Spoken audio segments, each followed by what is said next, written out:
యేసుక్రీస్తు నామములో మీ అందరికీ కూడా శుభములు తెలియజేస్తా ఉన్నాం. దేవుని ఆరాధిస్తూ వచ్చినాము, దేవుని వాక్యాన్ని మనం వింటూ వచ్చినాము. అయితే దేవుని వాక్యము మనకేం బోధిస్తూ ఉన్నది, మన విశ్వాస జీవితంలో మనం ఏమి చేయకూడదు, ఏం చేయాలి అనే విషయాలు దేవుని వాక్యంలో ఎన్నో రాయబడతా వచ్చినాయి. 66 పుస్తకాలు గల ఈ గ్రంథము మన జీవితముకు ఒక మాన్యువల్గా మన జీవితంలో మనం ఎలా నడుచుకోవాలి, ఎలా జీవించాలని మనకు మార్గదర్శిగా దేవుడు తన వాక్యాన్ని మనకు అందించిన వాడిగా ఉన్నాడు. వాక్యమే దేవుడు, ఆదిందు వాక్యం ఉండను, వాక్యం దేవుని యొద్ద ఉండను, వాక్యమే దేవుడై ఉండనని వాక్యం మనం చదువుతూ ఉంటాం. ఆ వాక్యాన్ని మనం ధ్యానిస్తాం. రండి, సాయంకాల ధ్యానము కొరకై మార్కు సువార్త 13వ అధ్యాయము 23వ వచనాన్ని చదువుకుందాం.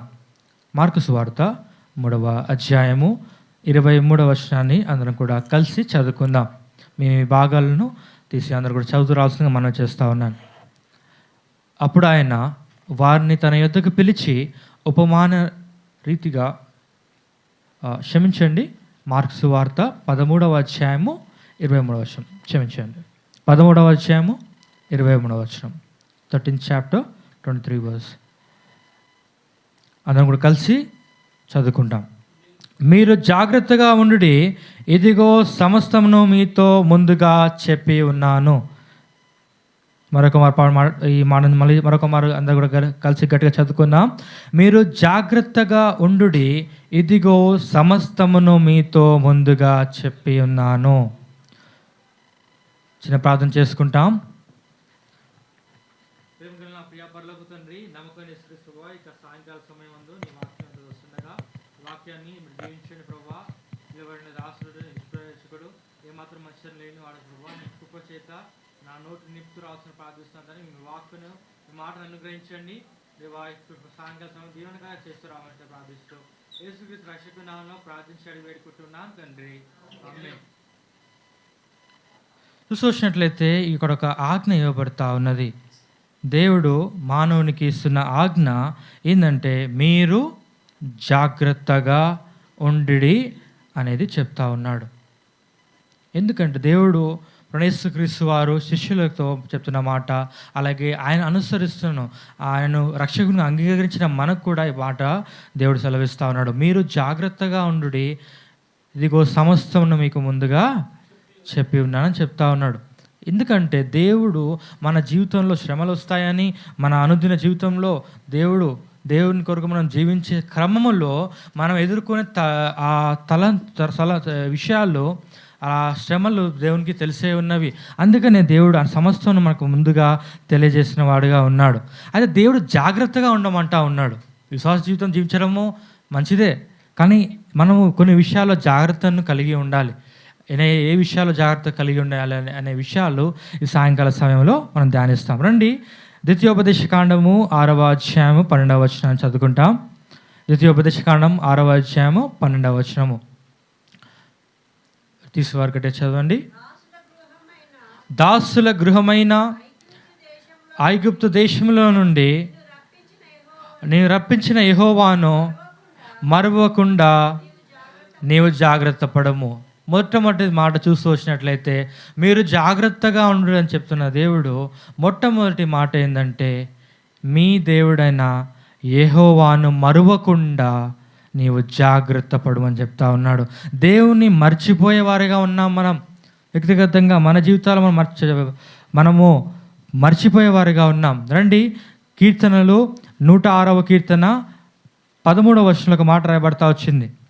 106వ కీర్తన 13వ వచనము నేను చదువుతా ఉన్నాను. అయినను వారు ఆయన కార్యములను వెంటనే మర్చిపోయిరి. ఈ మాట చూస్తూ వచ్చినట్లయితే ఈ మాట ఇజ్రాయేల్ ప్రజల గురించి రాయబడతా వచ్చిన మాట ఇది. అయినను వారు ఆయన కార్యములను వెంటనే మర్చిపోయినారు. ఇజ్రాయెల్ ప్రజలు చూసి వచ్చినట్లయితే ఐగుప్తు దేశంలో వారు ఉన్న దాస్యత్వము ఎంతో గొప్పది.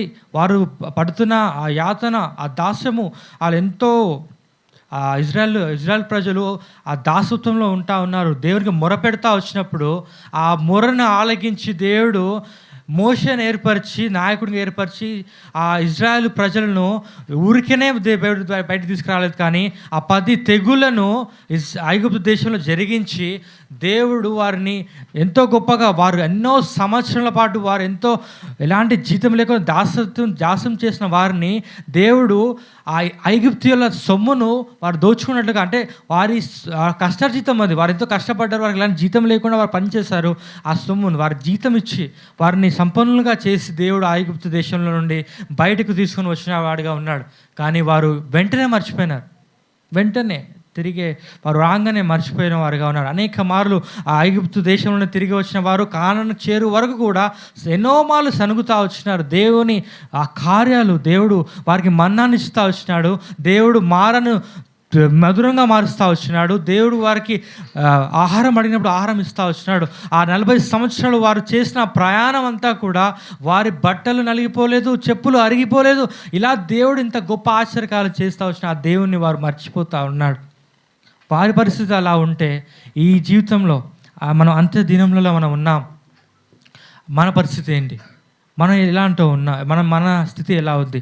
దేవుని మన జీవితంలో మనం మర్చిపోతూ ఉన్నామా? మనం పరీక్షించుకోవాలి.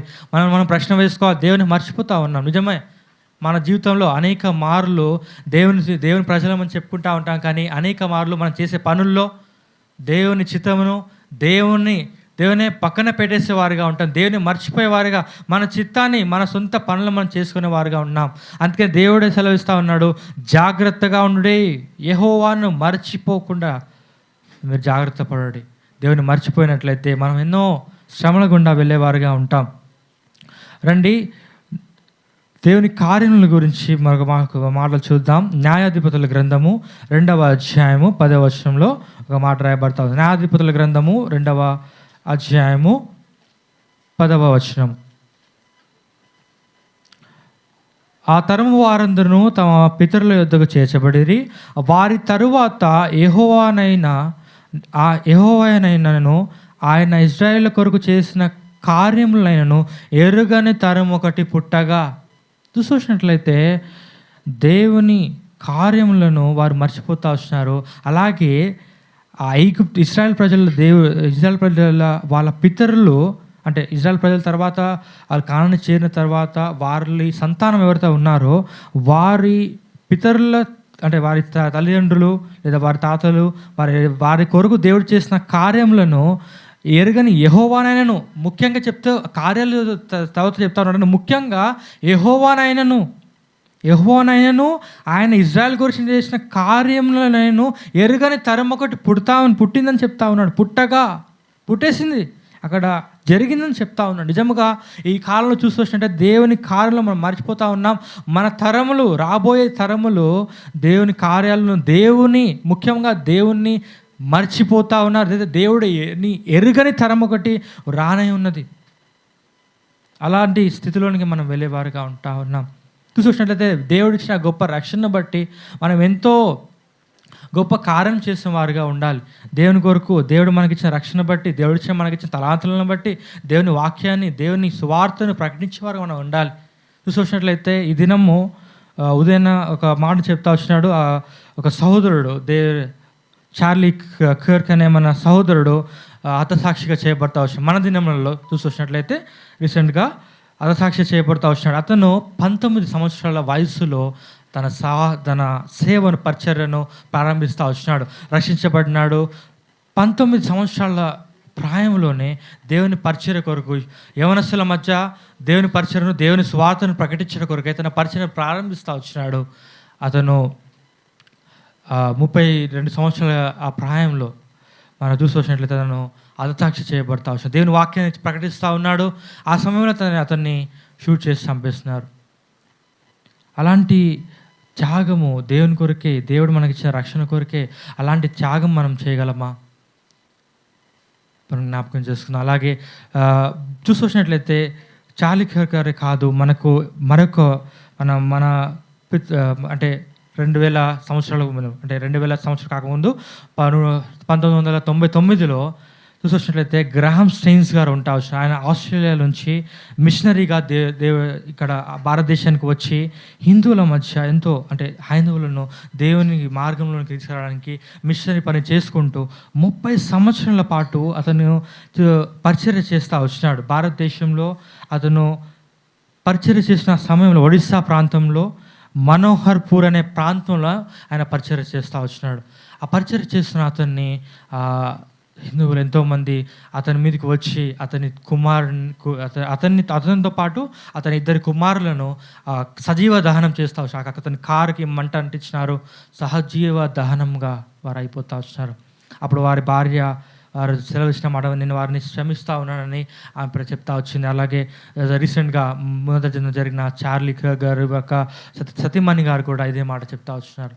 మన జీవితాల్లో మనం దేవుని యొక్క రక్షణ పొందిన వారము, యెహోవాను మనం మర్చిపోయేవారుగా ఉన్నాం. కానీ ఒకవైపు చూస్తూ వచ్చినట్లయితే ఆ యెహోవా నామము కొరకై ఆ దేవుడిచ్చిన రక్షణను అనేక మంది తెలియపరచడం కొరకై అనేక మంది ప్రాణంలో అర్పించడానికి సిద్ధపడతా ఉన్నారు. మనకి ఇంకా కొంతమంది మనకు తెలుసు, ఇప్పుడున్న సామాజిక మాధ్యమం బట్టి మనకు తెలుస్తూ ఉన్నాయి. కానీ మనకు తెలియక ఎంతోమంది అర్థసాక్షులుగా చేయబడుతున్నాం. భారతదేశంలోనే కాదు కానీ ప్రపంచవ్యాప్తంగా ఎన్నో కష్టంలో దేవుని పరిచయం వారు చేసేవారుగా ఉన్నారు. మన జీవితం ఎలా ఉంది మనం పరీక్షించుకోవాలి. మనము ఏ విషయంలో జాగ్రత్తగా ఉండాలని దేవుని వాక్యం సెలవిస్తూ ఉంది. మొట్టమొదటిగా యెహోవాను మర్చిపోకుండా నీవు జాగ్రత్త పడుము అని ఆయన సెలవిస్తూ ఉన్నాడు. రెండవదిగా మరొక మాటను చూద్దాం. ద్వితీయోపదేశకాండము 15వ అధ్యాయము 5వ వచనంలో మరొక మాటను చూస్తాం.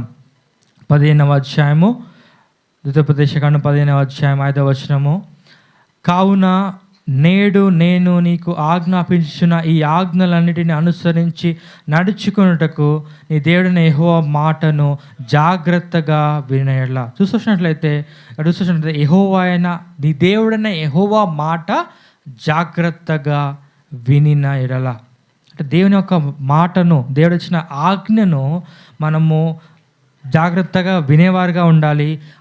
అలా ఆ మాటను అనుసరించి నడిచేవారుగా ఉండాలి.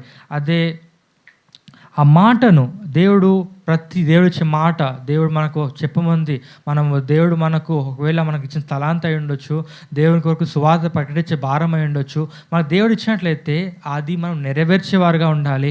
దేవుని ప్రతి ఇచ్చిన మాటకు, దేవుని చిత్తమునకు, దేవుని ఆజ్ఞకు మనము శిరస్సు వంచి మనకు ముందుగా వెళ్ళేవారుగా మనం ఉండాలి. 28వ అధ్యాయం ద్వితీయోపదేశకాండం 28వ అధ్యాయము మొదటి 2 వచనాలు చదువుకుంటాం. దేవుని ఆజ్ఞలను, దేవుని మాటను మనం విన్నట్లయితే మనకు కలిగే మేలు మనము చూస్తాం. 28వ అధ్యాయము మొదటి 2 వచనాలు నేను చదువుతా ఉన్నాను. నీవు నీ దేవుడైన యెహోవా మాట శ్రద్ధగా విని నేడు నేను నీకు ఆజ్ఞాపించిన ఆయన ఆజ్ఞలన్నిటిని అనుసరించి నడుచుకునే యెడల నీ దేవుడైన యెహోవా భూమి మీద ఉన్న సమస్త జనముల కంటే నిన్ను హెచ్చించును. నీవు దేవుడైన యెహోవా మాట విననేలా ఈ దీవెనలని నీ మీదికి వచ్చి నీకు ప్రాప్తించు అని చెప్తా ఉన్నాడు. దేవుని మాటను దేవుని ఆజ్ఞను, దేవుని మాటను పెడచెవి పెట్టేవారుగా మనం ఉంటా ఉన్నాం. దేవుని మాటను తృణీకరించేవారుగా మనం ఉంటా ఉన్నాం. దేవుని వాక్యము మనకెంతో విస్తృతంగా మనకు అందించబడతా ఉంది. సామాజిక మాధ్యమంలో కానీ సంఘంలోకి వచ్చినప్పుడు కానీ దేవుని వాక్యం మనకు విస్తృతంగా చెప్పబడతా ఉంది. కానీ ఆ ఆజ్ఞలన్నింటినీ కూడా మనం పెడచెన్న పెట్టి మన ఆశీర్వాదాల కొరకు మనం చూస్తూ ఉన్నాం, స్వస్థతల కొరకు మనం చూస్తూ ఉంటాం. కానీ దేవుని మాట సెలవుస్తున్న మాట ఏంటంటే, దేవుని ఆజ్ఞలను గైకొంటే అవి ఆటోమేటిక్గా, అంటే మనం ఏం చేయాల్సిన అవసరం, దేవుని ఆజ్ఞలను గైకొంటే చాలు. ఆ దీవెనలు, ఆశీర్వాదాలన్నీ కూడా అవే మనకు ప్రాప్తిస్తూ ఉన్నాయి. కానీ మనం వాటి విషయం మనము అజాగ్రత్తగా ఉంటా ఉన్నాం. దేవుని ఆజ్ఞలను ప్రక్కన పెట్టేసి మన ఇష్టానుసారంగా మనం వెళ్ళిపోతూ మన జీవితాల్లో దేవుడు మొట్టమొదటిగా దేవుడే సిద్ధపరిచి ఆయన సిద్ధంగా ఉంచినాడు. ఆయన మీద ప్రాప్తించడానికి మనకు ఆశీర్వాదాలు, దీవెనలను కూడా సిద్ధంగా చేసి ఉంచి ఉన్నప్పుడు మనం వాటిని పక్కన పెట్టేసి మనము దేవుని మాటను వినకుండా దేవుని ఆశీర్వాదాలు కోరేవాడిగా ఉన్నాం. సోదరి, ఈ సాయంకాల సమయంలో దేవుడు మేము జ్ఞాపకం చేస్తూ ఉన్నాడు. నీ దేవుడైన యెహోవా మాటను శ్రద్ధగా విని నీవు ఆలకించాలి. ఆయన మాటను నువ్వు విని నాయన ఆజ్ఞ చెప్పులు నడుచుకున్నట్లయితే ఈ దీవెనలన్నీ మనకు ప్రాప్తిస్తూ ఉన్నాయి. భూమి మీద ఉన్న సమస్త జముల కంటే నేను హెచ్చించే దేవుడుగానే ఆయన ఉంటా ఉన్నాడు. ఆయన మాట వినలా ఈ దీవెనలన్నీ నీ మీదకి వచ్చి నీకు ప్రాప్తించడని ఆయన సెలవిస్తూ ఉన్నాడు. మరొక మాటను చూద్దాం. నిర్గమకాండము 23వ అధ్యాయము 21వ అధ్యాయం వచనము 22వ వచనం చదువుకుంటాం. నిర్గమకాండము 23వ అధ్యాయము 21, 22వ వచనం. నీవు నీ దేవుడైన యెహోవాకును 23 నిర్గమకాండము 23వ అధ్యాయము 21, 22. ఆయన సన్నిధిని జాగ్రత్తగా నుండి ఆయన మాట వినవలను, ఆయన కోపం రేపవద్దు, నీ అతిక్రమములను ఆయన పరిహరింపడు, నా నామము ఆయనకున్నది. అయితే నీవు ఆయన మాటను జాగ్రత్తగా విని ఆయన చెప్పినది యావత్తు చేసిన యెడల నేను నీ శత్రువులను నీ విరోధులకు విరోధనే ఉందని చెప్తా ఉన్నాడు. చూసినట్లయితే దేవుని ఆజ్ఞలో మనం అనుసరించి జాగ్రత్తగా విని ఆయన చెప్పినది యావత్తు కూడా చేయాలి ఉండాలి. దేవుడు మనకి ఇచ్చిన ఆజ్ఞలు అన్నింటినీ కూడా మనకు కొన్ని చేసి కొన్ని విడిచిపెట్టేవారుగా కాదు, కానీ యావత్తు సమస్తమును ఆయన చెప్పిన యావత్తును చేసిన యెడల మనకు దేవుడు మనకైతే ఎవరు శత్రువులుగా ఉన్నారో వారికి ఆయన శత్రువుగా ఉంటాడు, మనకు ఎవరైతే విరోధంగా ఉంటాడో వారికి ఆయన విరోధిగా ఉంటాడని చెప్తా ఉన్నాడు. అంటే మన శత్రువులకు నుండి మనం తప్పించేవాడుగా, మన విరోధుల చేతుల నుండి ఆయన తప్పించేవాడుగా, ఆయనకు శత్రువుకి మనకు మధ్య ఆయన ఉండి ఆయన యుద్ధం జరిగించేవాడుగా ఉంటాడని ఈ వాక్యం మనకు తెలియజేస్తూ ఉన్నాడు. రండి, మూడవదిగా మనకు మాటను చూద్దాం. ద్వితీయోపదేశకాండము 15వ అధ్యాయము 9వ వచనంలో మరొక మాటను చూద్దాం. 15వ అధ్యాయము ద్వితీయోపదేశకాండం 15వ అధ్యాయం 9వ వచనము. విడుదల సంవత్సరమైన 7వ సంవత్సరమున సమీపమైనదని చెడ్డ తలంపు నీ మనసులో పుట్టక ఎండునట్లు జాగ్రత్త పడము. మూడవదిగా చెడ్డ తలంపు నీ మనసులో పుట్టకుండా జాగ్రత్త పడమని సెలవిస్తూ ఉన్నాడు. చూసినట్లయితే దేవుని ఆజ్ఞల్లో చాలా వచ్చినాయి. ఒక ఉదాహరణకు ఒక మాటను, అంటే ఉదాహరణగా కాగానే ఆ మాటను చూస్తూ వచ్చాడు. చెడ్డ తలంపు నీ హృదయంలో పుట్టక మునిపే, నీ మనసులో పుట్టక మునిపే ఆ విషయమే జాగ్రత్తగా ఉండమని చెప్తా ఉన్నాడు. ఒక మాట దేవుడు సెలవిస్తూ వచ్చాడు. ఒక స్త్రీని నువ్వు మోహం చూపుతో చూసినట్లయితే ఆమెతో నువ్వు వ్యభిచారం చేసినట్లే అని దేవుడు వాక్యం సెలవిస్తూ ఉన్నది. అంటే మన హృదయంలో అలాంటి ఆలోచనలు మనకు రాకుండా మనం జాగ్రత్తగా ఉండాలి. అలా చెడు తలంపులు మనకు వచ్చినట్లయితే ఆ చెడు తలంపుల గురించి మనము ఆలోచించి అలా వెళ్ళిపోతున్నట్లయితే ఆ కార్యాన్ని జరిగించేవారుగా మనం అయిపోతాం. అందుకని దేవుడు మనం స్పష్టంగా ఆ చెడు తలంపు పుట్టకుండా జాగ్రత్త పడు అంటా ఉన్నాడు. అది పుట్టిందంటే పుట్టి అలాగా ఉండిపోదు, అది ముందు కొనసాగుతుంది, ఆ కార్యచరణలోనికి వెళ్తుంది. ఆ చెడ్డ తలంపు ఏదైతే పుడుతుందో, ఏదైనా అయి ఉండవచ్చు, ఆ చెడ్డ తలంపు కార్యాచరణలోకి వెళ్ళక ముందే, ఆ చెడ్డ తలంపు నీ హృదయంలో పుట్టక ముందే దాన్ని ఆపేసి ఆ పుట్టకుండా జాగ్రత్త పడు. అప్పుడు నీవు రక్షించబడతావు. నీవు జాగ్రత్తగా ఉండాలని దేవుడు నిన్ను ఆజ్ఞాపిస్తూ ఉన్నాడు. రండి, ఇర్మియా 17వ అధ్యాయము 19వ వచనములో ఒక మాట రాయబడతా వచ్చింది. ఇది అందరికీ సుపరిచితమైన వాక్యమే. ఒకసారి మనం జ్ఞాపకం చేసుకుందాం. 17వ అధ్యాయము 9వ వచనం.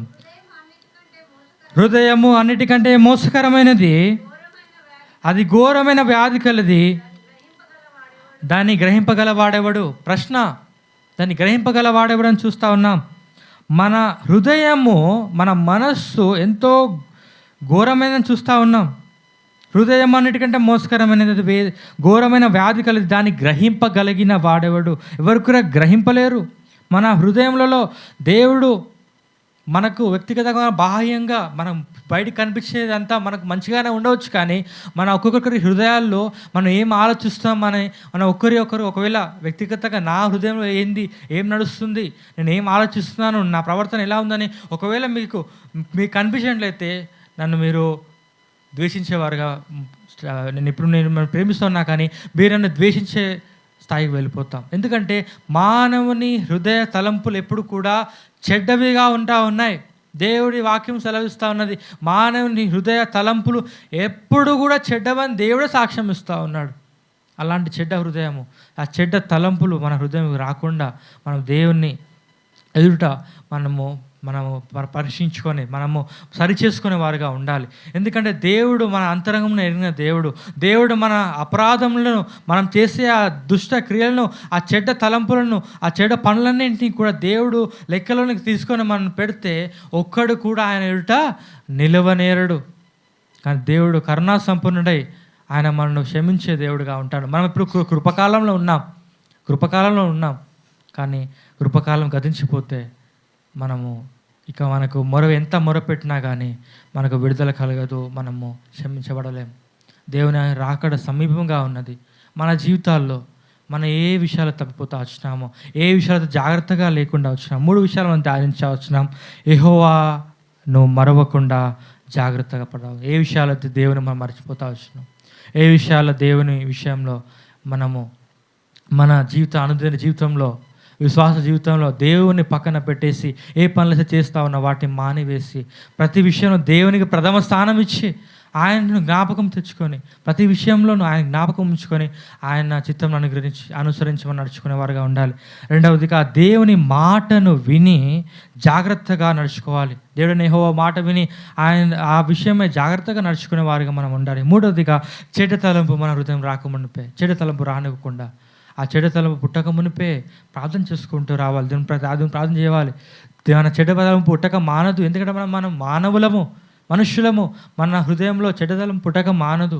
కానీ ఆ చెడ్డతలంపు దేవుని వాక్యంలో ప్రతి దినము దేవుని పాద సన్నిధిలో ప్రార్థించి దేవుని వాక్యాన్ని ధ్యానించి, ప్రభువా దినము కొరకై నన్ను కృపచూపు, దినం ప్రారంభంలోనే దేవా ఈ దినమంతటి కొరకు నా పనిలో కానీ, నేను వెళ్తున్న దారిలో కానీ, నేను చేసిన ప్రతి విషయంలో కానీ దేవా నన్ను నీవు కాపాడు, దైవా నా హృదయము, నా మనస్సు చెడ్డ తలంపు రాకుండా నన్ను కాపాడని ప్రతిదినము దేవుడికి మనం మొరపెట్టినట్లయితే దేవుడు మనకు తోడై ఉండి, దేవుడు మనకు చెడ్డ తలంపులను, ఈ విషయాలన్నింటిలో మనం ఏ విషయంలో జాగ్రత్త ఉండమని దేవుడు బోధిస్తూ ఉన్నాడో ప్రతి విషయమందు దేవుడు మనకు తోడై ఉండి దేవుడు మనం నడిపించేవాడుగా ఉంటాడు.